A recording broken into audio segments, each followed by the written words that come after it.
আসসালামু আলাইকুম, সানজানা কিচেনে সবাইকে স্বাগতম। তোমরা সবাই কেমন আছো? তো চলে এসেছি আজকে আরেকটি রেসিপি শেয়ার করব বলে। আজকে আমি বানিয়েছি পটলের নিরামিষ রেসিপি। এই পটলের নিরামিষ রেসিপিটি থাকলে মাছ মাংসের কথা ভুলেই যাবে, এত মজার খেতে হয়। একদম মুচমুচে গরম ভাতের সাথে খেতে তো খুবই ভালো লাগবে। আশা করি রেসিপিটি তোমাদের খুব ভালো লাগবে। তো শুরু থেকে শেষ পর্যন্ত ভিডিওটি দেখার অনুরোধ রইল। আমার কাছে তো এটা খুবই ভালো লাগে খেতে। তোমরা এটা বাসায় অল্প সময়েই ঝটপট বানিয়ে খেয়ে নিতে পারো, খুবই ভালো লাগে। তো চলো দেরি না করে রেসিপিটি তোমাদের সাথে শেয়ার করে দেই। তো দেখো বন্ধুরা, এইখানে আমি 6টা পটল নিয়েছি, একটু বড় সাইজের। এগুলোকে আমি সামনের মুখটা এই রকমভাবে কেটে একটু ছিলে নেব, উপরের খোসাটা এই রকম করে সবগুলো আমি ছিলে নেব।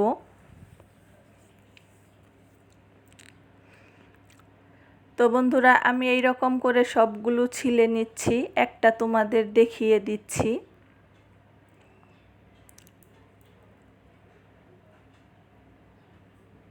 তো আমার এটা হয়ে গেছে, দেখো।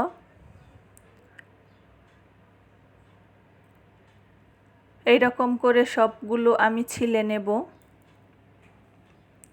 তো আমার ছিলে নেওয়া হয়ে গেছে, দেখো। আমি মাঝখান দিয়ে টুকরো করে নিয়েছি। এখন আমি উপরের ভেতরের যে আঁশটা, ওইটা চামচ দিয়ে এই রকম করে বের করে নেব। সবগুলি থেকে এই রকম করে বের করে নিব ভেতরের আঁশটা।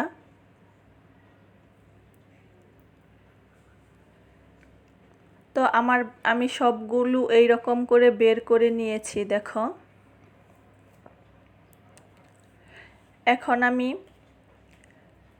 সেই ভেতরের আঁশটা হাত দিয়ে একটু চটকে নেব এই রকম করে। নিয়ে আমি এর মধ্যে 2টা আলু সেদ্ধ করে রেখেছিলাম, ওইটা দিয়ে দেব। আর এই দিকে আমি শুকনা মরিচ ভেজে নিয়েছি সর্ষের তেল দিয়ে, আর নিয়েছি একটা পেঁয়াজ কুচি দিয়ে আমি হাত দিয়ে এই রকম করে মরিচগুলো মিক্সড করে নেব। তার সাথে পেঁয়াজগুলো হাত দিয়ে এইভাবে ডলে নিয়েছি। এখন আমি আলুগুলো হাত দিয়ে চটকে নেব। এরকম করে ভালো করে হাত দিয়ে চটকে নিয়েছি, দেখো।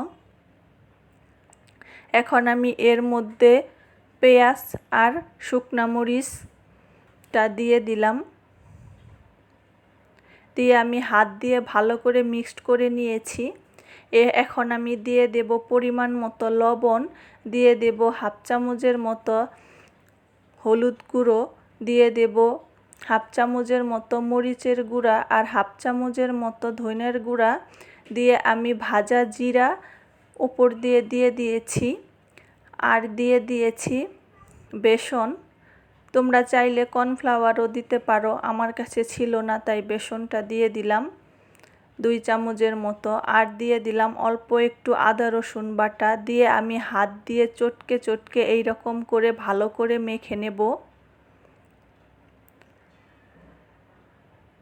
তো আমার মাখানোটা হয়ে গেছে, দেখো। এখন আমি এর মধ্যে একটা ডিম দিয়ে দিলাম। ডিম দেওয়ার পরও আবারও আমি হাত দিয়ে ডিমটা এটার সাথে ভালো করে মেখে নিয়েছি, দেখো। আমার মাখানো হয়ে গেছে। এখন আমি এই দিকে পটলের উপরে একটু হলুদ আর লবণ মাখিয়ে নিলাম হাত দিয়ে এই রকম করে। মাখিয়ে আমি এই পুরটা এর ভেতরে ভরে নেব। আমি একটা তোমাদের দেখিয়ে দেই, এই রকম চামচ দিয়ে পুরোটা ভরে নিচ্ছি।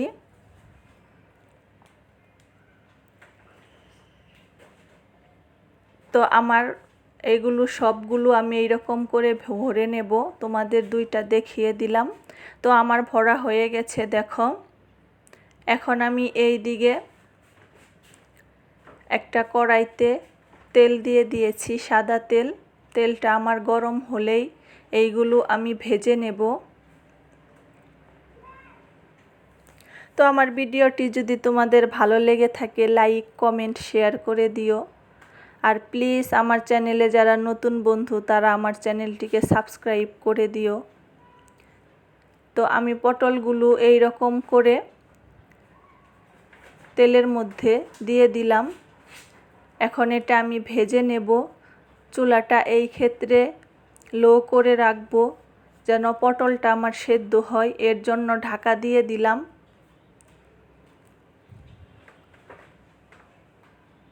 আর 10 মিনিট পর ঢাকনাটা উঠিয়ে আমি একটু উল্টে দিলাম, দিয়ে আবারও একটু ঢাকা দিয়ে দেব, আরও একটু ভেজে নেব। এখনও পুরোপুরি পটলটা সিদ্ধ হয়নি। এটা আমার হয়ে গেছে।